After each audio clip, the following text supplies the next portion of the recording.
भगवान श्री राम ने जीवन में ऐसी मर्यादाएं स्थापित की जो आज भी समाज के लिए आदर्श है। आइए जानते हैं एक प्रेरणादायक प्रसंग। एक बार अयोध्यानृष श्री राम भरत और सुग्रीव के साथ लंकापुरी आए। राजा विभीषण का मंत्रिमंडल और लंका के निवासी श्री रामचंद्र जी के दर्शन के लिए उत्सुक हो वहां आए और विभीषण से बोले, हमें श्री राम जी का दर्शन करा दीजिए। विभीषण ने महाराज श्री रामचंद्र जी से उनका परिचय कराया और श्री राम की आज्ञा से भरत ने उन रक्षसपतियों के द्वारा भेंट में दिए गए धन और रत्न राशि को ग्रहण किया। राजभवन में श्री रघुनाथ जी ने 3 दिन तक निवास किया। चौथे दिन जब श्री रामचंद्र जी राजसभा में विराजमान थे, राजमाता कैकेयी ने विभीषण से कहा, बेटा, मैं भी अपनी बहुओं के साथ चलकर श्री रामचंद्र जी का दर्शन करूंगी। तुम उन्हें सूचना दे दो।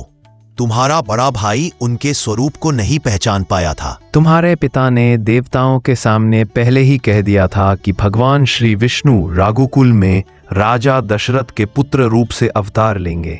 वे ही दशग्रीव रावण का विनाश करेंगे। विभीषण बोले, माँ, तुम श्री रघुनाथ जी के समीप अवश्य जाओ। मैं पहले जाकर उन्हें सूचना देता हूँ।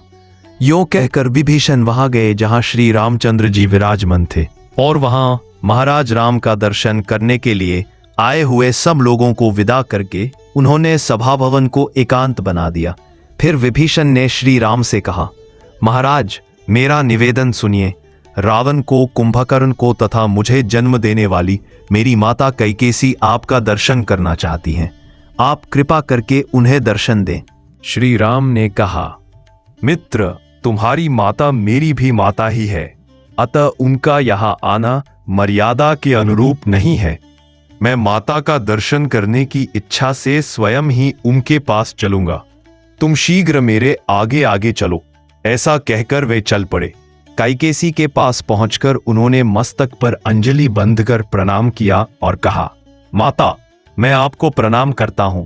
मित्र की माता होने के नाते आप धर्मता मेरी भी माता है। जैसे कौशल्या मेरी माता है, उसी प्रकार आप भी हैं।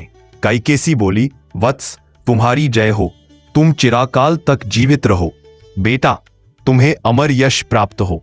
इस प्रकार मर्यादा पुरुषोत्तम श्री राम ने अपने प्रबल वैरी की जननी को भी माता के समान आदर देकर लोक व्यवहार की आदर्श मर्यादा स्थापित की। ये प्रसंग दिखाता है कि श्री राम सिर्फ एक वीर योद्धा ही नहीं, बल्कि मर्यादा, विनय और आदर्श जीवन के प्रतीक भी थे।